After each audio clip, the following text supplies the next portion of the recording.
శివకృష్ణ వెళ్తురు ఏమ్రా లీగల్ నోటీసులు ఇస్తా కెమెరా ముంగడికి పోతే నేను ₹1 కూడా ఇయ్యా అని బెదిరిస్తున్నావా? నేను చెప్తున్నా బ్రో, నాకు ఒక్క వీడియో నాకు లీక్ అయినా కూడా, ఒక వీడియో నాకు ఇట్లా బయటకు ఒక వీడియో వచ్చినా కూడా ₹1 కూడా నేను తిరిగాను. ఎక్కడి వరకు వెళ్ళాలి నేను అక్కడి వరకు వెళ్తా. పులిని ఫోన్ లో నిలబడి గర్జించడం మాత్రమే చూసినావు. పులి బయటికి వచ్చి గాండ్రిస్తే ఎట్లుంటుందో చూస్తావు. బరాబర్ చెప్తున్నా, అన్యాయం చేసిన ప్రతి ఒక్కరిని బయటికి తీసుకొస్తా. నీకు పతనమేరా? ఏమేం చేస్తా అన్నారంటే ఫుల్ సాంగ్ చెప్పిన బడ్జెట్ లో, షార్ట్స్, వెబ్ సిరీస్ 1, 2, 3. ఏది మోసగాడు 1, మోసగాడు 2, మోసగాడు 3. 1, 2, 3. నాకు లాభం వస్తే నేను ఇంకొక దాన్ని ఇన్వెస్ట్ చేస్తా. సో అట్లనే చూసిన. సో అట్లా పెట్టినప్పుడు ఏమైంది, 1,50,000 కనుక 3 lakhs అయింది. సో అదొక పర్పస్ కోసం తీసుకు. మీరు ఒక సామాన్య మధ్య తరగతి కుటుంబం. మధ్య తరగతి కాదు, దిగువ తరగతి. అయ్యో,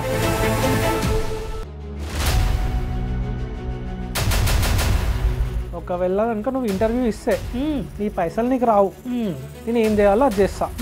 ఇప్పటివరకు ఎవరైతే ఇంటర్వ్యూలు ఇచ్చిల్లో వాళ్ళందరినీ ప్రాసెస్ జరుగుతుంది. మీరు కూడా అట్లా SC ST కేసులు ఏమన్నా మీద వేస్తాడేమో భయపడి ముందుకు వస్తలేరు అనేది ఒక పెద్ద క్వశ్చన్ మార్క్. నిజమేనా అంటే అవును, నాకు ప్రీవియస్ ఒక కేసు పెట్టిన మీద. ఇప్పుడున్న పరిస్థితులలో నా స్నేహితులైన దగ్గర పనిచేసే వాళ్ళు గానీ, వాళ్ళు ఏ కులం, ఏ మతం, వాళ్ళ గోత్రం ఏంది, నక్షత్రం ఏంది అని తెలుసుకొని మనం నడుస్తలేం. మంచి గుణం ఉన్నదా, గీడికెళ్ళి మంచిగా ఉన్నాడా, గీడికెళ్ళి మంచిగా మాట్లాడుతున్నాడా, చూపు మంచిగా ఉన్నదా అంటే చాలు. ఇప్పటి వరకు అట్లీస్ట్ తన కులం గురించి గానీ, తన మతం గురించి గానీ మనం మాట్లాడినప్పుడు తను ఆ కులంలో ఉన్నాడని కేసులు వేస్తానని బెదిరించడం కరెక్ట్ కాదు. నా స్నేహితులు ఎవరైతే ఉంటారో వాళ్ళు కూడా SC ST ఉన్నారు, వాళ్ళు కూడా దాన్ని అంగీకరించారు. వేదాంత్ మీడియా ఎజెండానే అందరూ సమానమే, పేద గొప్ప, కులం, మతం, ఊరు, ప్రాంతం ఇవేం ఉండకుండా అందరూ ఒకటే రబై. ఇక్కడ ఎవరికైనా కూడా వేదాంత్ మీడియా అన్యాయం జరిగిందంటే గొంతెత్తుతుంది. నువ్వు ఏం చేసుకుంటావు, నేను పైసలు ఇస్తా అంటే ఏం చేస్తావు అన్నాడు. నువ్వు ఒకసారి చెప్పానన్నా అంటే నేను పైసలు ఇచ్చినా అని చెప్తా. ఏం చేస్తావు, నేను ఆల్రెడీ ఇచ్చిన, ప్రూఫ్స్ లేవు. నీకు ఎంత రావాలి? 3 లక్షలు రావాలి. 3 లక్షలు ఇవ్వలేదా? నేను 3 లక్షలు ఇచ్చాను. ఎక్కడ ఎప్పుడు ట్రాన్సాక్షన్ చూపెట్టమని? ట్రాన్సాక్షన్ కానీ అమౌంట్ ఇచ్చిన. అమౌంటా? ఏడిచ్చినావు? లొకేషన్ ఏడిచ్చినావు? హైదరాబాద్ లో ఇచ్చిన. హైదరాబాద్ లేడా? ప్లేస్ లేదా? హైదరాబాద్ లో ఇచ్చిన. బస్ స్టాండ్ ఇచ్చినావా లేకపోతే లేవు బాత్రూమ్లు ఇచ్చినావా? మొన్న ఇంటర్వ్యూలో ఒక రైతును మోసం చేసినవరా నాయన అని అంటే వీడు ఏమంటాడంటే, నేను 4వ తారీఖు ఇస్తా అన్న, ఒక్క రోజు కూడా ఆగకుండా నువ్వు వీడియో పెట్టినావు అంటాడు. మరి ఇక్కడ 3 సంవత్సరాల నుంచి ఆగుతున్నటువంటి సాయి కృష్ణారావుని నువ్వు ఏం చేసినావు? యాక్టింగ్ అంటే నెంబర్ 1 రో. రియల్ టైమ్ లో కూడా యాక్టింగ్ చేస్తాడు. దొంగలలో కూడా ఏక నంబర్ ఉన్నాడు వీడు. నన్ను ఆగలేరు, నన్ను బ్లేమ్ చేసి నేను పైసలు ఎడికెళ్తే వస్తలేవు. అదే లంగా ఫస్ట్ ఆఫ్ ఆల్ నువ్వు చెప్పిన డేట్ కి బరాబర్ ఇస్తే ఎందుకు ఆగరు? వీని కథలే ఇవి. మానం, మర్యాద, సిగ్గు, శరము, లంగా, దొంగ, బట్టెవాజ్, బడివే అని తిడుతున్నాడు అంటే మరి ధర్మరాజు వారా? దరిద్రుడా. నీకు నాకు సై, నువ్వానే నా చూసుకున్నాం, లంగనా, దొంగనా, బట్టెబాజ్గానా ఏదో పెద్ద మాట్లాడుతుండు. అక్కడిక్కడ మాట్లాడితే బట్టలిప్పుతా. రంగులేసుకొని బట్టెబాజ్ కథలు పడుతున్నారు.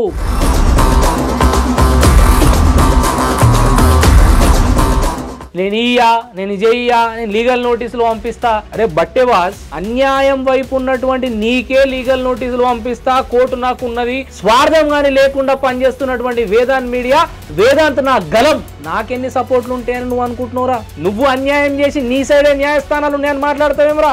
బడివే, బట్టలిప్పుతా. నీ దగ్గర ఉన్న ధైర్యం ఏందిరా? నాకు జుట్టు ఉన్నది, నాకు గడ్డం ఉన్నది, ముఖం మీద అందం ఉన్నది. పెండలతో కొట్టిస్తా కొడుక, ఏమనుకుంటున్నావు ప్రజలతో?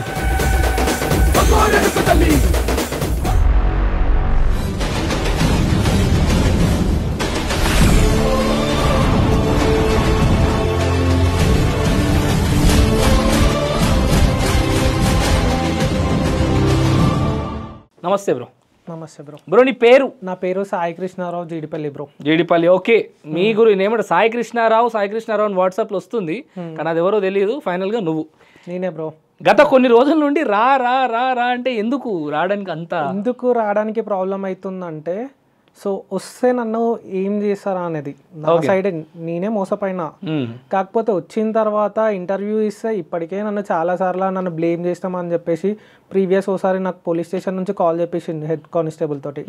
కాల్వ శ్రీరాంపూర్ పోలీస్ స్టేషన్ నుంచి హెడ్ కానిస్టేబుల్ కాల్ చేసి ఏమన్నాడు అంటే ఫోన్ చేసి నువ్వు మాట్లాడే సాయి కృష్ణరావు అని అన్నాడు. ఎస్ సార్ అని చెప్పిన. ఎస్ సార్ అని చెప్తే నీకెందుకు ఫోన్ చేసినావు తెలుసా అని అడిగిండు. నువ్వు వాట్సాప్ లో స్టేటస్ పెట్టినావు శివకృష్ణ వెల్తూరి గురించి, నువ్వు ఆయన డామేజ్ చేస్తున్నావు ఆయన పర్సనాలిటీని. మనకు ఫైనాన్షియల్ గా డామేజ్ చేస్తే ఏం చేయరంటున్నా మరి? అది కనిపించదు కదా బ్రో. నేను వాట్సాప్ స్టేటస్ లో పెడితే అందరు చూసిళ్ళు, అందులో ఎవరెవరు ఉన్నారు నాకు రిలేటెడ్ కో యాక్టర్స్ ఉన్నారు. కో యాక్టర్స్ అంటే నేను ఎప్పుడైతే సాంగ్ తీసినో వాళ్ళ నాకు అర్థమైంది. Don't worry, first feel free. Okay, నేను ఏమంటున్నా అంటే అన్యాయం చేసిన లంగలే మూతబరి మీద పోయి కెమెరాలో కూడా కూర్చుంటారు. న్యాయంగా ఉండి మోసపోయిన నువ్వెందుకు బయటకు వచ్చి నిజాయితీగా మాట్లాడి ఇక మించి బ్రో ఈ ఇంటర్వ్యూ ద్వారా అట్లీస్ట్ సమాజంలో ఉన్నటువంటి నీలాంటి సామాన్యులు ముందుకెళ్ళాలి అనుకున్నప్పుడు కొంచెం జాగ్రత్తగా ఉంటారు, మోసపోరు. లంగలను బయట పెడుతున్నాం మనం, దొంగలను ఏమంటారు పోర్ట్రే చేస్తున్నాం. రైట్, శివకృష్ణ వెళ్తురు మీకు ఎప్పుడు పరిచయం? నాకు ఎప్పుడు పరిచయం అంటే నేను ఈయనతో సాంగ్ చేసింది మాత్రం 2022 ఫస్ట్ అంటే జనవరిలో. దానికంటే ముందే సిన్ని సిన్ని మామ అనే ఒక సాంగ్ ఉంటుంది విలేజ్ సైకస్ ఛానల్లో. ఓకే, సో ఆ ఛానల్లో నాకు వీళ్ళ బీటెక్ ఫ్రెండ్ మా రిలేటివ్ అవుతాడు. సో ఆయన ద్వారా పరిచయం. ఎట్లా అంటే నాకు ఇంట్రెస్ట్ ఉంది యాక్టింగ్ లో, ఫోన్ లో చూసి కాంటాక్ట్ అయినా. మా ఓన్ చెప్పిన నాకు ఇంట్రెస్ట్ ఉంది యాక్టింగ్ చేయాలని ఉంటే నేను మాట్లాడతాను, యాక్టింగ్ చేసిన. ఆ వెనకాల మిలిటరీ అలా చేసిన. ఓకే ఫైన్, మిలిటరీ దాంట్లో క్యారెక్టర్ చిన్న క్యారెక్టర్ చేసిన, లైక్ 30 seconds ఏమో వచ్చింది చేసిన. తర్వాత నా గ్రాడ్యుయేషన్ అయిపోయిందని ఆ బ్రో తోటే ఉన్నా, శివకృష్ణ వెళ్తూరుతోటే ఉన్నప్పుడు ఏమని చెప్పిండు ఒక సాంగ్ కి ప్రొడ్యూసర్ కావాలి, సో వేరే వాళ్ళని అడిగిండు. సో నాకు కూడా చెప్పిండు ఇన్వెస్ట్ చేస్తే పైసలు వస్తాయని చెప్పిండు. సో పైసలు వస్తాయని చెప్తే సరే కదా ఆలోచిస్తామని నాకు క్లియర్గా చెప్పిండు. సో ఇంత ఇన్వెస్ట్ చేస్తే ఇంత గణం వస్తాయి, యూట్యూబ్ నుంచి చాలా రెవెన్యూ వస్తుంది, సో నువ్వు పెట్టిన మనీ నీకు ఈజీగా వచ్చేస్తాయి, 1,50,000 సాంగ్ చేసేయచ్చు అని చెప్పిండు. సరే తిరిగినా కదా ఇదంతా చూసినా కదా, సరే ఓకే ఇన్వెస్ట్ చేద్దామని నేను మా ఇంట్లో వాళ్ళకి కూడా చెప్పలే, తర్వాత చెప్పిన. సో తర్వాత చెప్పిన తర్వాత వాళ్ళకి రిలీజ్ అయిన తర్వాత తెలిసింది. సో రిలీజ్ అయ్యే వరకు నేను జస్ట్ యాక్టింగ్ చేస్తున్నా అందులో సాంగ్ లా అని చెప్పిన. సో తిరుగుతున్నా కదా జస్ట్ యాక్టింగ్ చేస్తున్నా. 1,50,000 ఎట్లా అరేంజ్ చేసిన అంటే నా దగ్గర ఒక 10-20,000 ఉండే, మా బ్రదర్ ఇచ్చిండు. మా బ్రదర్ కూడా ఇందులో పార్ట్. ఓకే, మా బ్రదర్ ఒక 60,000 ఇచ్చిండు. మా బ్రదర్ ఒక నార్మల్ జాబ్ చేస్తాడు కరీంనగర్లో. వాన్ సేవింగ్స్ మొత్తం నాకు ఇచ్చిండు. నేను ఇన్వెస్ట్ చేస్తారా, పైసలు వస్తే తర్వాత లైక్ బిజినెస్ ఏదైనా చేయవచ్చు, లేకపోతే చూద్దాం ఇట్లానే ఇన్వెస్ట్ చేసుకుంటూ పోతే మనం కూడా ఛానల్ పెట్టుకోవచ్చు అని. ప్రొడ్యూసర్ క్లిక్ అయితే ఇంకో సాంగ్ ప్రొడ్యూస్ చేద్దాం. కాకపోతే ఏమైందంటే కట్ చేస్తే తీద్దామని చెప్పిండు. సరే అని చెప్పిన, క్రూన్ మొత్తం మాట్లాడిండు. Okay fine. సో మా బావ చేతుల మీదుగా మొత్తం నడిచింది మీడియేటర్. సో ఆయననే ఉన్నాడు, ఆయన ద్వారానే ఫోన్లో కాల్ మాట్లాడిండు. ఆయన డైరెక్ట్ రాలేదు, సో ఫోన్లో మాట్లాడి డీల్ చేసి బాండ్ రాసి ఇచ్చిండు. సో 50% షేర్ 1 year వరకు ఫుల్ సాంగ్. సాంగ్ లో బాధగున్నదమ్మా సాంగ్ ఓకే ఛానల్స్ లో అప్లోడ్ చేస్తాను. నాకు ఛానల్ కావాలని అడగలేదు. సో నాకు ఇంపార్టెంట్ మనీ నేను బిజినెస్ పర్సెప్షన్ నుంచి వెళ్ళిన. అట్లనే చూసిన బిజినెస్ నాకు ఒక ఇన్వెస్ట్మెంట్, వ్యాపారం అనే కన్నుతో మాత్రమే చూసిన అంతే. నాకు ఒక ఇన్వెస్ట్మెంట్, నాకు లాభం వస్తే నేను ఇంకొక దాని ఇన్వెస్ట్ చేస్తా. సో అట్లనే చూసిన. సో అట్లా పెట్టినప్పుడు ఏమైంది 1,50,000 కనుక 3 lakhs అయింది. సో 2 schedules అయినాయి. ఒక స్కెడ్యూల్ 3 lakhs అయినాయి అంటే బడ్జెట్ ఇంక్రీజ్ అయింది. ఓకే, బడ్జెట్ అనేది పెంచుతూ వెళ్ళిండు. ఓకే, ఆటోమేటిక్ గా అది కావాలి ఇది కావాలి అని ఆటోమేటిక్ ఇంక్రీజ్ అయింది. బాధగున్నదమ్మ పాట ఆల్మోస్ట్ 28 million దగ్గరలో ఉన్నట్టు సాంగ్. ఇది చాలా వెళ్ళిపోయింది. అప్పుడు ట్రెండింగ్ 2 లోకి వెళ్ళిపోయింది. అప్పుడు షార్ట్స్ కూడా కన్సిడర్ చేసిల్లు. సో అప్పుడు ట్రెండింగ్ 2 లోకి పోయింది. సో నేను దానికి ప్రమోషన్స్ కూడా మనీ పే చేసిన. సో ప్రమోషన్స్ కూడా చేపించిన నా సైడ్ నుంచి. ప్రమోషన్స్ చేపించిన, అన్ని చేపించిన. 3 lakhs అయినాయి. 3 lakhs అయినప్పుడు అడిగిన మళ్ళీ తీసుకొచ్చిన పైసలు ఏంటంటే ఫస్ట్ స్కెడ్యూల్ లో 1,00,000 రూపాయలు అయిపోయినాయి నా దగ్గర ఉన్న పైసలు. మా బ్రదర్ ఇచ్చిన మొత్తం అయిపోయినాయి. సో నెక్స్ట్ స్కెడ్యూల్ ఏంటంటే కరోనా వల్ల కొంచెం గ్యాప్ వచ్చింది, తర్వాత పెట్టుకుందాం అని డేట్స్ పెట్టుకొని నెక్స్ట్ చేంజ్ చేసినాం. సో నెక్స్ట్ చేంజ్ చేసినప్పుడు ఏమైంది, పైసలు లేవు నా దగ్గర. అప్పుడు మా ఇంట్లో వాళ్ళు గోల్డ్ లోన్ పెట్టిళ్ళు. ఆ పైసలు నేనే ఇంట్లో పెద్దోన్ని, నా అకౌంట్ లోనే ఉండే. నా అకౌంట్ లో ఉంటే నేను యూజ్ చేసి మళ్ళీ రీప్లేస్ చేద్దామని అనుకున్నా. అంటే యూజ్ చేసుకుని మళ్ళీ ఇన్వెస్ట్ చేస్తా కదా, పైసలు రిటర్న్ వచ్చినాక యాస్టీస్ ఉంటే అవసరం ఉన్నప్పుడు ఇచ్చేద్దాం అనుకున్నా. సో అదొక పర్పస్ కోసం తీసుకున్నా. మీరు ఒక సామాన్య మధ్యతరగతి కుటుంబం? మధ్య తరగతి కాదు, దిగువ తరగతి. అయ్యో, మా ఇంటికి వచ్చి చూస్తే ఒక పెంకుటిల్లు. ఇప్పుడు మేము ఉండేది, సో నేను ఉండేది మంచిర్యాల్. అంతకుముందు ప్రీవియస్గా మేము అక్కడ నుంచి అన్ని లైక్ మాకు బిజినెస్ ఉండే క్లోజ్ చేసుకొని కరీంనగర్కి వచ్చినాం. సో ఇప్పుడు ఉండేది నార్మల్ ఇల్లు. కావాలంటే మా ఇంట్లో ఇంటర్వ్యూ చేసుకోవడానికైనా నేను రెడీ. మా ఇల్లు చూస్తే అర్థమవుతుంది నేను 3 lakhs ఎట్లా పెట్టినా. బిలో పోవర్టీ అండ్ మా డాడీ కూడా నార్మల్ జాబ్ చేస్తాడు. జస్ట్ లైక్ ఒక 10,000 ఏం చేస్తాడు, అయ్యో దాన్ని బేస్ చేసుకొని. సో నా గ్రాడ్యుయేషన్ కూడా మా ఆడ ఇక్కడ హాస్టల్లో ఫ్రీగా వండుకుంటే చేసిన. సో పైసలు వస్తాయి కదా అని నేను ఐటీ సెక్టర్కి పోయేటోని ఇటు రివర్స్ అయిపోయినా. యాక్టింగ్ కొంచెం ఇంట్రెస్ట్ ఉండే, సో ఇట్లా వస్తే వెళ్ళిపోవచ్చు కదా, ఒకవేళ క్లిక్ అయ్యేది ఉంటే వెళ్ళిపోతాం కదా. ఓవరాల్ గా 3 lakhs రూపీస్ బడ్జెట్ అనేది సాంగ్ కి అయింది ఫైనల్ గా. సో ఫైనల్ గా బడ్జెట్ అయింది. సెకండ్ స్కెడ్యూల్ లో ఆ గోల్డ్ లోన్ పెట్టేసి పైసలు తీసుకొచ్చిన, ఇన్వెస్ట్ చేసిన. సో అట్లనే ఇంకొకటి ఏం చేసిన అంటే స్లైస్ లెక్క లోన్ తీసుకున్నా. Main thing app online application, slice application నుంచి 1,80,000. దాని ఇంట్రెస్ట్లు దారుణంగా ఇంట్రెస్ట్లు ఉంటాయి. కాకపోతే నాకు ఏంటంటే నాకు అవసరానికి మనీ కావాలి. సో నేను అప్పటికే ఈ పాట కోసం నేను కొందరి దగ్గర మనీ తీసుకున్నా. 10,000 మా ఫ్రెండ్స్ని అడిగితే బిజినెస్ ఇన్వెస్ట్మెంట్ కోసం ఇట్లా చేద్దాం అనుకున్న ప్లాన్ చెప్తే, సో బెటర్గా ఉంది కదా తీసుకో, నీకు వచ్చిన తర్వాత రిటర్న్ చేయమని అన్నారు. సో స్లైస్ లో 1,80,000 తీసుకున్నా. సో గోల్డ్ లోన్ పైన అరౌండ్ 1,30,000 అండ్ నేను నా పర్సనల్ గా 90,000. సో 3 lakhs కంటే ఎక్కువ అవుతున్నాయి నాకు. ఆ బడ్జెట్ అయింది మాత్రం 3 lakhs. పర్సనల్ గా ఖర్చులు ఇంకా ఇంట్రెస్ట్లు కట్టిన. సో స్లైస్ లో స్ప్లిట్ చేసుకుంటే తీసుకున్నా. ఏమంటారు, హోటల్ తీసుకున్నాడు, మందేశుడు అన్ని ఉన్నాయి కళాకారుడు మొత్తం అన్ని ఉన్నాయి దావత్లు మొత్తం ఉన్నాయి. ఫస్ట్ మాత్రం అవసరం ఉన్న స్లైస్ లో ఏంటంటే నాకు లిమిట్ మాత్రం ఎక్కువ ఇచ్చిండు. నా సిబిల్ స్కోర్ చూసి నేను అవసరం ఉన్నంత మాత్రం తీసుకుంటూ వచ్చిన. ఒకటేసారి 1,80,000 తీసుకోలేదా, 20,000 అవసరం ఉన్నప్పుడు అలా తీసుకున్నా. సో ఇన్వెస్ట్ చేసిన కథం అయిపోయింది. సో ఇన్వెస్ట్ చేసినప్పుడు 3 lakhs అయింది, డబుల్ అయింది కదా. అడిగిన బ్రో ఎట్లా మరి అంటే, నేను మా వాళ్ళతో మాట్లాడిపించిన మధ్యలో ఎవరైతే ఉన్నారో, మరి బడ్జెట్ రాకపోతే ఎట్లా నా పరిస్థితి అంటే, వాళ్ళు అన్నారు కదా నేను మాట్లాడతా. సో ఇప్పుడు ఇదంతా దానికన్నా ముందు బాండ్ పేపర్స్ ఉన్నాయి, బాండ్ పేపర్ రాపించిండు. కాబట్టి బాండ్ పేపర్ ఏంటంటే మనకు తెలియదు బాండ్ పేపర్ గురించి. బాండ్ పేపర్ రాపించుకున్నా, లైక్ పేరు ఏమేం చేస్తా అన్నారు అంటే, ఫుల్ సాంగ్ చెప్పిన బడ్జెట్ లో, షార్ట్స్, వెబ్ సిరీస్ 1, 2, 3. ఏది మోసగాడు 1, మోసగాడు 2, మోసగాడు 3 బాగున్నదమ్మా. 1, 2, 3 వెబ్ సిరీస్ టైప్ లో వెబ్ సిరీస్ దీన్ని డెవలప్ చేద్దామని చెప్పిండు. అంటే నేను సాంగ్ అయిపోయిన తర్వాత అడిగిన, బ్రో వెబ్ సిరీస్ అంటే ఇన్వెస్ట్ చేయమని అడిగిన. పైసలు ఇన్వెస్ట్ చేయమంటే నా దగ్గర పైసలు లేవు. లంగలలో దొంగలలో కూడా ఏక నంబర్ ఉన్నాడు వీడు. పైసలు లేవని అన్నా. యాక్టింగ్ అంటే నెంబర్ 1 బ్రో. రియల్ టైమ్ లో కూడా యాక్టింగ్ చేస్తాడు. సో అదంతా అయిపోయిన తర్వాత మళ్ళీ నన్ను లైక్ 25th కు ఎవ్రీ మంత్ యూట్యూబ్ నుంచి రెవెన్యూ వస్తుంది. ఇన్ని డాలర్స్ మంత్ ఎండ్ లో పడతాయి.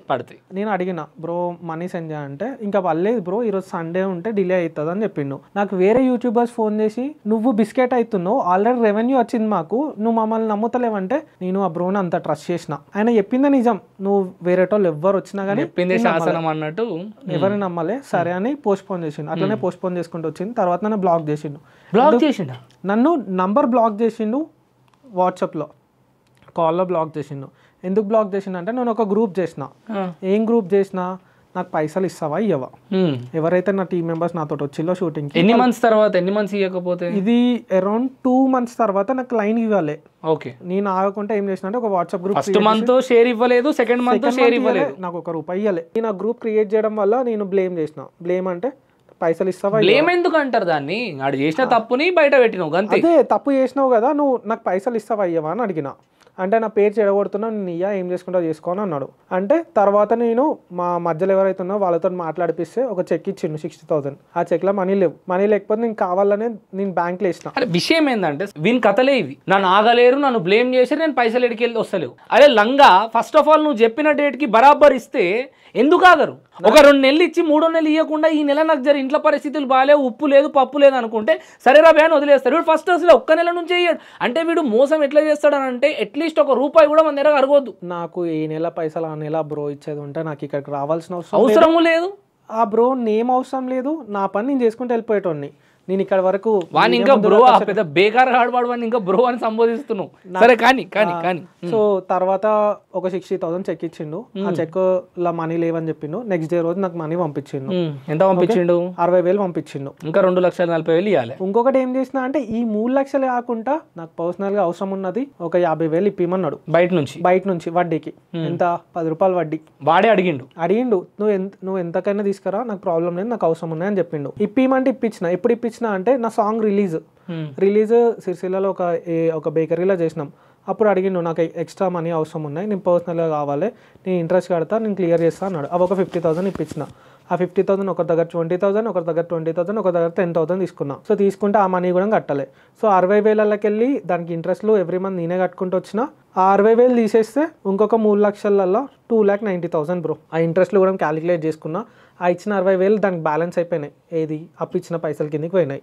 ఆ అప్పులతో కూడా ఫోన్ చేయించిన శివకృష్ణ వెళ్తురికి. నన్ను అడుగుతుళ్ళు నేను ఏం చేయాలి, నా దగ్గర పైసలు లేవు. ఈయనకి ఇచ్చిన బండి కూడా కుదబెట్టుకోమని చెప్పిండు. రాయల్ ఎన్ఫీల్డ్ బండి ఉండే, ఇది అయినదే ఫైనాన్స్ లో తీసుకున్నాడు. ఇది గిరి పెట్టేసి పైసలు తెమ్మన్నాడు. అంటే నాకు తెలిసిన ఫ్రెండ్సే కాబట్టి వాళ్ళు తీసుకోవాలి బండి. సో బండి తీసుకోకపోవడం వల్ల నేను డైరెక్ట్ ఈ నంబర్ ఎవరైతే ఉన్నారో శివకృష్ణ వెళ్తారో డైరెక్ట్ వాళ్ళకే సెండ్ చేస్తే వాళ్ళే మాట్లాడేళ్ళు. అతను నన్ను బ్యాడ్ చేస్తుండు. నేను అతన్ని ఎప్పుడో బ్లాక్ చేసేసిన. నాకు సంబంధం లేదు, నీకు నాకు సంబంధం లేదు. పైసలు కావాలంటే ఈరోజు రెవెన్యూ పడుతుంది, ఆ రోజు నాకు ఫోన్ చేయి, పాసిబుల్ అయితే నేను సెండ్ చేస్తాను అన్నాడు. ఆయన సెండ్ చేయలే, ఏం చేయలే. నేనే మళ్ళీ తీసుకొచ్చి మా ఇంట్లో కట్టిల్లు. సో అప్పులలో కట్టిల్లు. స్లైస్లో నా రాగం కూడా ఆగలే. వాడు నా జీవితంలో టార్చర్ చేసిండు. రోజుకి 100 సార్లు ఫోన్ చేసిండు. మా ఇంట్లో కూడా ఫోన్ చేసిండు. మా ఇంట్లో ఫోన్ చేసిన తర్వాత తెలిసింది. అప్పటి వరకు ఏదో వాళ్ళ దగ్గర తీసుకొని పేమెంట్ చేసుకుంటే ఆపుకుంటూ వచ్చిన. అంటే రీపేమెంట్ చేసి మళ్ళీ తీసుకొని మళ్ళీ పే చేసిన. సో అది క్లియర్ చేసిన. 1,80,000 కట్టిన. వాళ్ళకి ఎవరైతే ఇంట్రెస్ట్లకు తెప్పించినో ఆ 50,000కు ఇంట్రెస్ట్ ఎవ్రీ మంత్ 1,000 అట్లా పోతూనే ఉన్నాయి. 1,000, 500 ఆ లెక్కకు కూడా రాలే. ఆ ఇంట్రెస్ట్లు కట్టుకుంటూనే వచ్చిన. అయిపోయింది. ఒక 60,000 మాత్రమే ఇచ్చిండు. 60,000 తర్వాత అసలు సంబంధం లేదు, మళ్ళీ దొరకలే. మధ్యలో ఉన్న మా ఎవరైతే రిలేటివ్ ఉన్నారో ఆయన అడిగితే ఇస్తా అనే అంటాడు. ఇయ్యా అన్నాడు. ఇస్తానే అంటాడు. ఈ రోజు కూడా ఇస్తానే అంటాడు. ఇస్తా అన్నాడు. కానీ 3 సంవత్సరాలు గడిచిపోయింది. నేను 70 సంవత్సరాలు బతుకుతాం, ఎప్పుడన్నా ఇస్తాడు మెల్లగా నిదానం. ఇస్తా అంటే అది ఎప్పుడు తెలియదు. ఇక అది ఎప్పుడు రాసి పెట్టుంటుందో తెలియదు. అదృష్టం ఉండాలి. పైసలు రావాలంటే ఉత్తా కాదు కదా, అదృష్టం ఉండాలి. శివకృష్ణ దగ్గర నుంచి రావాలంటే అదృష్టం ఉండాలి. అదృష్టం ఎప్పుడు దేవుడు ఇస్తాడో అప్పుడు వస్తాయి పైసలు. సో అట్లనే డిలే అయిపోయింది. ఇంటికి పోయినాం బ్రో. ఇల్లు అడ్రస్ తెలుసుకొని పోయినా. నాది కరీంనగర్ కాబట్టి పోయినా. పోతే వాళ్ళ మమ్మీ డాడీ, నేనేమో హైదరాబాద్ లో ఉన్నాను. నాకు దొరకలేదు, నేను ఇంటికానే ఉంటున్నా. నన్ను బ్లాక్ చేసేసిల్లు. అంటే ఇంట్లో ఇట్లా అయిపోయింది కదా, బయటికి పోవద్దు, ఏమైతుందో తెలియదు, ఏం చేసుకుంటున్నదో తెలియదు, ప్రాబ్లం అవుద్దని చెప్పేసి ఇంట్లోనే ఉంచారు. ఇంటికి పోతే ఎవరు లేరు. వాళ్ళ మమ్మీ డాడీ ఉన్నారు. ఆ ఇల్లుని చూసి వాళ్ళని చూస్తే మనీ పోయినాయి అనుకున్నా. రావు, మనీ అయిపోయింది, హోప్ అయిందని వాళ్ళ మమ్మీకి మా డాడీ ఫోన్ నెంబర్ రాసేసి పేపర్ మీద ఇచ్చినాం. మా దగ్గర ఫోన్లు లేవంటే ఎవరైనా మీ ఇంట్లో వస్తే వీళ్ళు పైసల కోసం వచ్చిందంటే నాకు వాళ్ళ మమ్మీ నాకు ఏం తెలియదు అన్నది. ఈ నెంబర్లు అయితే తీసుకో, ఒకవేళ మీకు పొడికొచ్చినప్పుడు ఈ చిట్టి ఇచ్చేయమని చెప్పినాం. కాంటాక్ట్ కాకపోతే మళ్ళీ కొన్ని నెలల తర్వాత ఒక సిరిసిల్లలో ఒక లొకేషన్లో షూటింగ్ చేస్తున్నాను తెలిసింది.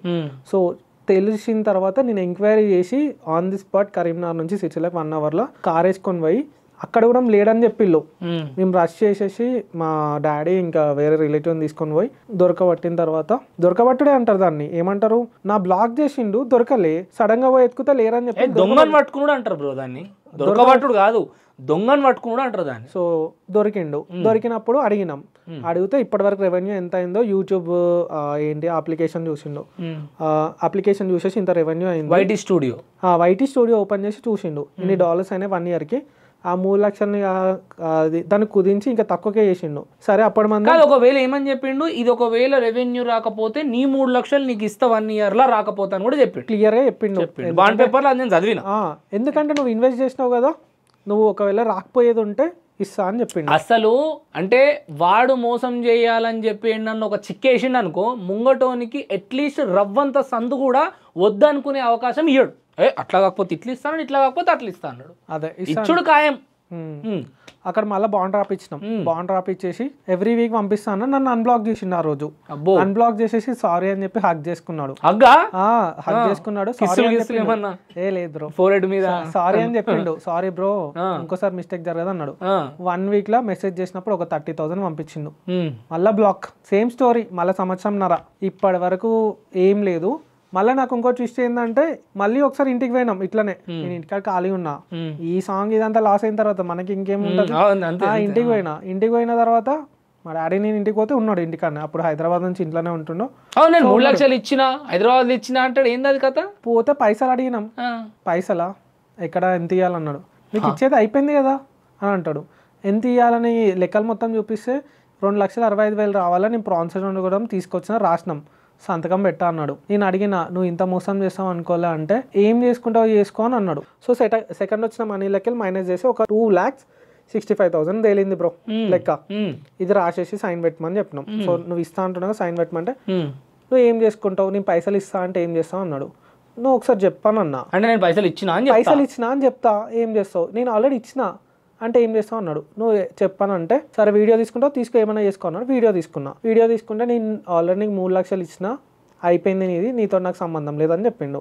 ఎక్కడ ఇచ్చినావు అని అడిగిన, హైదరాబాద్లో ఇచ్చినా అన్నాడు. ప్రూఫ్స్ లేవు. డబ్బులు నీకు ఎంత రావాలి? 3 లక్షలు రావాలి. 3 లక్షలు ఇవ్వలేదా నేను? ఎక్కడ ఇచ్చినావు? 3 లక్షలు ఇచ్చాను నేను. ఎప్పుడు? ప్లేస్ ఎక్కడ, ఎప్పుడు, ట్రాన్సాక్షన్ చూపెట్టమను. ట్రాన్సాక్షన్ కానీ అమౌంట్ ఇచ్చాను.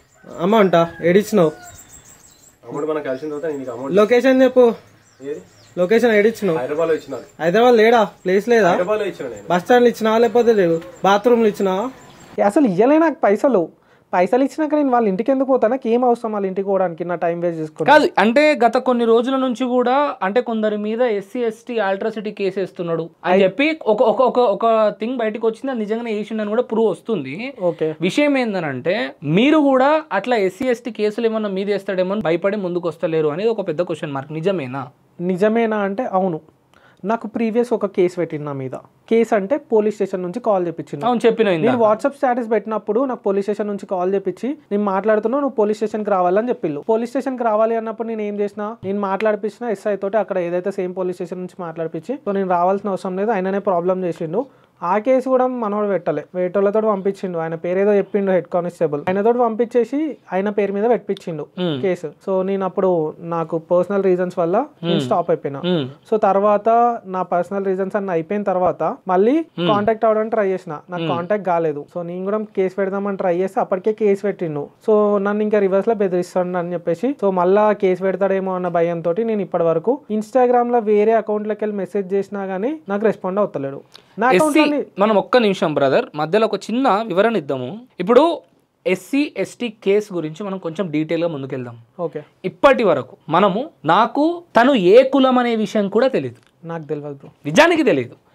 ఇప్పుడున్న పరిస్థితులలో నా స్నేహితులైనా నా దగ్గర పనిచేసే వాళ్ళు కానీ, నా పక్కన పనిచేసే వాళ్ళు కానీ ఎవరైనా కూడా వాళ్ళు ఏ కులం, ఏ మతం, వాళ్ళ గోత్రం ఏంది, నక్షత్రం ఏంది అని తెలుసుకొని మనం నడుస్తలేం. మంచి గుణం ఉన్నదా, గీడికెళ్ళి మంచిగా ఉన్నాడా, గీడికెళ్ళి మంచిగా మాట్లాడుతున్నాడా, చూపు మంచిగా ఉన్నదా అంటే చాలు, అంటే చూసే విధానం బాగున్నదా అంటే చాలు.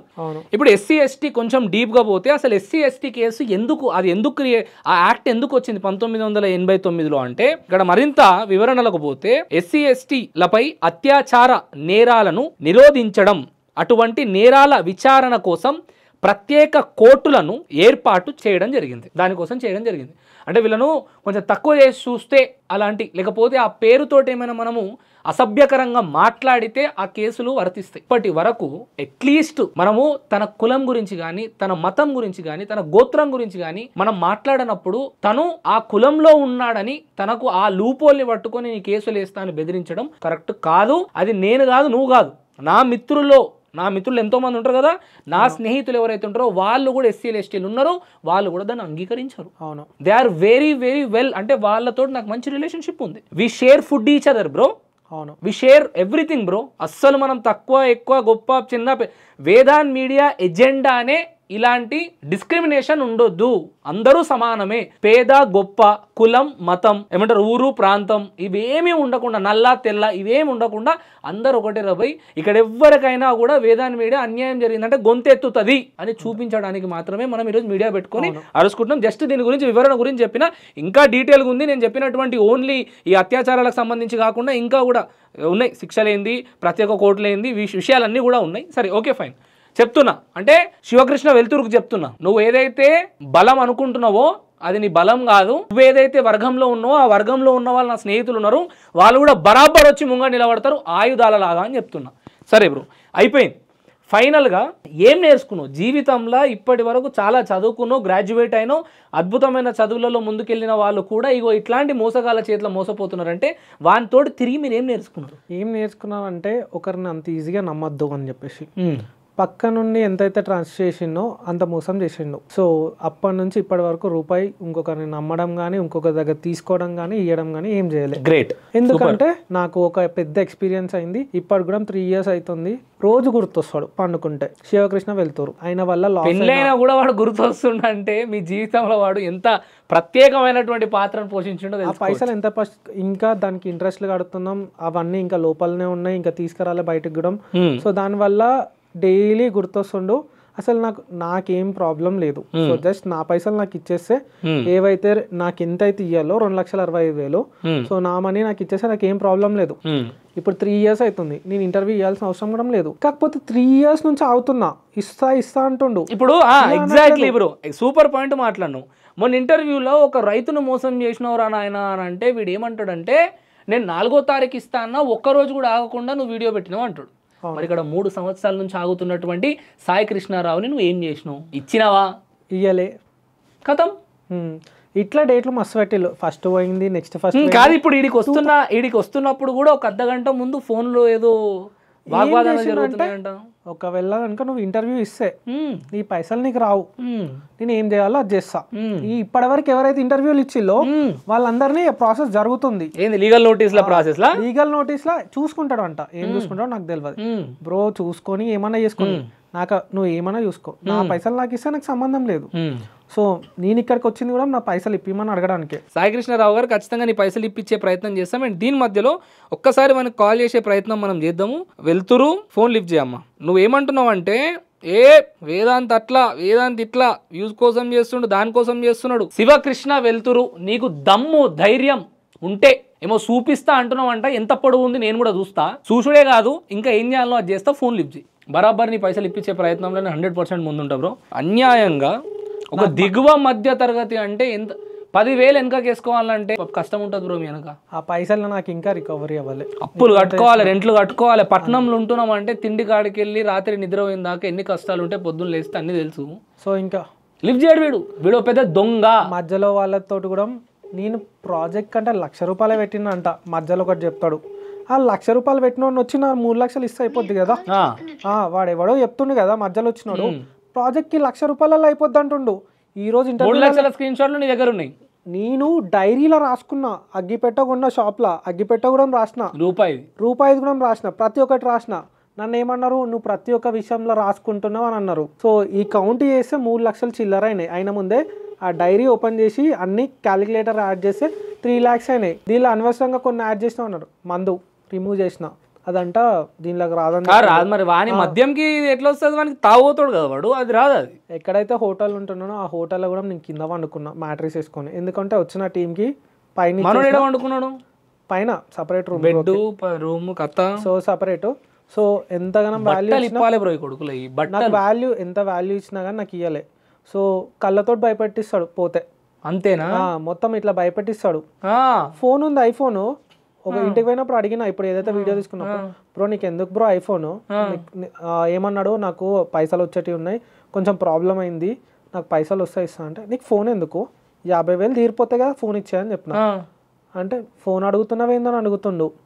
అంటే నువ్వెవరు, సరే నువ్వు ఫోన్ టచ్ చేసి కూడా ఏం చేస్తావు? మరి అప్పట్లో పైసలు ఎందుకు అడిగినవురా? నువ్వు ఈరోజు ఫోన్ ఎందుకు అడుగుతున్నావు? మొత్తబరి మాటలు మాట్లాడుతున్నావు కదా, అప్పుడు పైసలు ఎందుకు అడిగినవురా? ₹10 ఇంట్రెస్ట్లకు కూడా తెమ్మని చెప్తే తీసుకొచ్చి. సిగ్గు లేదు కదా వానికి, సిగ్గు. ఇప్పుడు విషయం ఏంటంటే మానం, మర్యాద, సిగ్గు, శరము ఇట్లా అంటుండు కదా వచ్చి లంగా దొంగ బట్టెవాజ్ బడివే అని తిడుతున్నాడు అంటే మరి ధర్మరాజు వారా దరిద్రుడా? ఇప్పటి వరకు జరిగిన ఇంటర్వ్యూలతో నాకు సంబంధం లేదు. వాళ్ళ డిఫరెంట్ సినారియో, నా డిఫరెంట్ సినారియో. నాది షూటింగ్ అయిపోయింది, రిలీజ్ అయింది, బాండ్లు ఉన్నాయి, మా ఇంట్లో ఉన్నారు, 50% ఇస్తా అని చెప్పి అన్నాడు. 3 లక్షల చిల్లరకు 90,000 మాత్రమే ఇచ్చిండు. ఇంకా 2,65,000 ఇవ్వాలి నాకు. ఆ పైసలు 2,65,000 కాదు బ్రో, నీ బాండ్ ప్రకారంగా ఆ పాటకు వచ్చినటువంటి లాభంలో సంవత్సరం వ్యవధిలో నీకు రావాల్సినటువంటి లాభం నుండి 50% నీకు ఇవ్వాలి. 50% నాకు ఇవ్వాలి. ఒకవేళ కనుక ఆ లాభం రికవరీ కాకపోతే నీ 3 లక్షలు ఇస్తా అని చెప్పిండు. ఆ బద్మాష్ గాడు ఆల్రెడీ లాభం వచ్చింది. ఆ లాభంలో తోటి షికార్లు, తిరుగుడు, తాగుడు, కళాకారుడు వాడు. చాలా ఉన్నాయి మన దగ్గర కళలు. వాడు ఊ అంటే ఆ అంటే అరకు అంటాడు, సీన్ కట్ చేస్తే మారేడుమల్లిలో షూట్ చేస్తాడు. ఊ అంటా అంటే ఇంకేడుకో అంటాడు, సీన్ కట్ చేసి ఈడెన్నో ఉంటాడు. నీకు ఉన్నటువంటి ప్రూఫ్స్, నీ దగ్గర ఉన్నటువంటి బాండ్ పేపర్లు, స్క్రీన్ షాట్లు నాకు పెడితే అవన్నీ నేను పక్కకు డిస్ప్లే చేస్తా. ఈ ప్రూఫ్లు కూడా నాకు తెలుసు, కానీ ప్రజలకు తెలియాలని ఒకే ఒక్క కారణంతో చెప్తున్నా. నేను అన్ని సెండ్ చేస్తా bro. Thank you Sai Krishna. నేను ఒక్కటే చిన్న విషయం చెప్పాలనుకుంటున్నా. మీరు ఈరోజు మంచి ప్రొఫెషన్లో ఉన్నారు. మీ ప్రొఫెషన్కి కానీ మీకు కానీ ఎలాంటి ఇబ్బంది జరగదు. ఎలాంటి ఇబ్బంది జరిగినా ఈ వీడియో డిలీట్ చేస్తా. ఓకే అన్న. నీ పర్సనల్గా నీకు ఎలాంటి ఇబ్బంది జరిగినా నీ వీడియో డిలీట్ చేస్తా. Don't worry, be strong. నాకు మనీ వస్తే సరిపోతాయి. ఎస్, నాకు న్యాయం కావాల్సింది. పైసలు ఇచ్చింది అనుకో, నాకు అవసరం లేదు, ఈ వీడియో అవసరం లేదు, మిమ్మల్ని నేను రిక్వెస్ట్ చేసుకుంటా. మీరు నాకు న్యాయం చేసిన తర్వాత ఆటోమేటిక్గా మీరు డిలీట్ చేస్తారు. పైసలు వచ్చిన తర్వాత ఎందుకు వీడియో పెడతారు? ఒక్క రూపాయి కూడా నాకు అవసరం లేదు. నేను ఒక మాట అడుగుతా, ఇంటర్వ్యూకి వచ్చిన వాళ్ళకి 10 నుంచి 15,000 ఇస్తున్నా అంటుండు. నాకు బ్రో నాకు 15,000 కొట్టినావా? నాకు స్క్రీన్ షాట్ చూపెట్టు, నాకు ప్రూవ్ చేస్తే నేను ఏదంటే అది చేస్తాను. అసలు 15,000 మైనస్ అవుతాయి కదా, 2,65,000 15,000 వస్తాయి. ఆ రోజు వస్తుండే ఇంటర్వ్యూకి నువ్వు 15,000 కొడతా అంటే 15,000 కొడతా అంటే నేను మొన్న నన్ను కాంటాక్ట్ అయినప్పుడే, నేను ఆ రోజు చెప్పినప్పుడే వేస్తుండే. ఇట్లా అన్ని ఛానల్కి తీసుకుంటూ పోతుండే, నాకు మనీ మొత్తం రికవరీ 10 ఛానల్ ఇస్తే 150. అంతే సెట్ అవుతుండే. ఇంకొక 10 ఛానల్ మెల్లమెల్ల వస్తుంటే మొత్తం అవుతుండే, క్లియర్ అవుతుండే. పెట్టు రెడీ. Right bro, right. అరే శివకృష్ణ వెళ్తురు, మర్యాద పూర్వకంగా మొదటిసారి నీతో మాట్లాడే ప్రయత్నం చేస్తున్నా. శివకృష్ణ వెళ్తురు గారు తనకిచ్చినటువంటి మాట ప్రకారం వాస్తవానికి నువ్వు ఇయ్యాల్సింది ఆ పాటలో వచ్చినటువంటి లాభం 50% లాభం, అది అడుగుతలేడు. తనకు ఇయ్యాల్సినటువంటి మిగతా పేమెంట్ 2,65,000 రూపాయలు అక్షరాల. ఆ పైసలు నువ్వు తనకి ఇచ్చేస్తే ఈ వీడియోలు, నీ మీద పగలు, ప్రతీకారాలు ఏం లేవు బిట. నువ్వు నాకు నా అత్తమ్మ కొడుకు కాదు, నువ్వు నాకు బామ్మడిది కావు. ఇన్నా నీకు నాకు పంచాయతీ ఏం లేదు. ఆయన పైసలు నాకు ఇచ్చేయి, నేను చెయ్యా, నేను లీగల్ నోటీసులు పంపిస్తా. అరే బట్టేవాస్, అన్యాయం వైపు ఉన్నటువంటి నీకే లీగల్ నోటీసులు పంపిస్తా, కోర్టు నాకు ఉన్నది, న్యాయస్థానాలు నా కోసం పనిచేస్తే అంటే ధర్మంగా, నీతిగా, నిజాయితీగా, ఒక్క రూపాయి ఆర్థిక స్వలాభం కానీ స్వార్థం కానీ లేకుండా పనిచేస్తున్నటువంటి వేదాంత్ మీడియా, వేదాంత్ నా గలం, నాకెన్ని సపోర్ట్లు ఉంటాయని నువ్వు అనుకుంటున్నావురా? ఒక్కసారి ఊహించుకో. ఇంత నిజాయితీగా ఉన్నటువంటి నా న్యాయస్థానాలు లేవా? న్యాయస్థానాలు పనిచేయాల్సినటువంటి విధానం ఏంటంటే మాలాంటి వాళ్ళ కోసం రా, మీలాంటి వాళ్ళ కోసం కాదు. ఇగో ఇట్లా నిజాయితీగా అన్యాయం, ఎవరైతే అన్యాయం వైపు ఉన్నారో వాళ్ళకి సపోర్ట్ చేస్తాయిరా. నువ్వు అన్యాయం చేసి నీ సైడే న్యాయస్థానాలు ఉన్నాయని మాట్లాడతావేమరా? బడివే చెప్తున్నా శివకృష్ణ వెళ్తురు. అసలు నీ గురించి ఆలోచిస్తేనే వాస్తవానికి చెప్పాలంటే ఏడ్చేటోడు నవ్వుతాడు, నవ్వేటోడు ఏడుస్తాడు. ఎందుకంటే ఇప్పుడు ఈ బ్రో పరిస్థితి కూడా ఎట్లయిందంటే, ఏమో గింత చదువులు చదివి ఇంత చేసి వీడు ఎంత టాలెంట్తో నన్ను మోసం చేసిండు అనే ఆలోచనలు ఉన్నాడు ఆయన. రియల్ యాక్టింగ్, రియల్ యాక్టింగ్ కాదు, రియల్ యాక్టింగ్ ప్యూర్. అందరు స్క్రీన్ పైన చేస్తారు, ఈ బ్రో మొత్తం 24/7 ఆన్లోనే ఉంటారు. నేను అందుకే చెప్పిన, రంగులేసుకొని బట్టే వాస్ కథలు పడుతున్నారు. ఫోక్ ఇండస్ట్రీలో ప్రతి ప్రొడ్యూసర్ కి ఒక ధైర్యం వచ్చింది. రైటర్ పోయి రేపు పొద్దుగాలు ఎవడని ఇట్లనే మోసం చేస్తే ఖచ్చితంగా మీడియా ఛానల్ నిలబడి మాట్లాడతాయి అనే ఒక ధైర్యం వచ్చింది. నువ్వు రేపు పొద్దుగాల పైసలు ఇవ్వకపోతే నువ్వు ఎంత దూరం పోతే దానికి 2 కిలోమీటర్లు ముంగటనే నేను నిలబడతారు. అరే నువ్వు గుర్తుపెట్టుకో, నీకు నాకు సై నువ్వానే నా చూసుకుందాం, లంగనా దొంగనా బట్టెబాజ్గానా ఏదో పెద్ద మాట్లాడుతుండు. అక్కడిక్కడ మాట్లాడితే బట్టలు ఇప్పుతా. బట్టలు నీ దగ్గర ఉన్న ధైర్యం ఏంద్రా? నాకు జుట్టు ఉన్నది, నాకు గడ్డం ఉన్నది, ముఖం మీద అందం ఉన్నది, పెండలతో కొట్టిపిస్తా కొడక ఏమనుకుంటున్నావు ప్రజలతోటి. నెక్స్ట్ వీడియోతో మళ్ళీ వస్తా ఇంకో బాధితులతో, అప్పుడు మనం మాట్లాడుకుందాం. జై హింద్.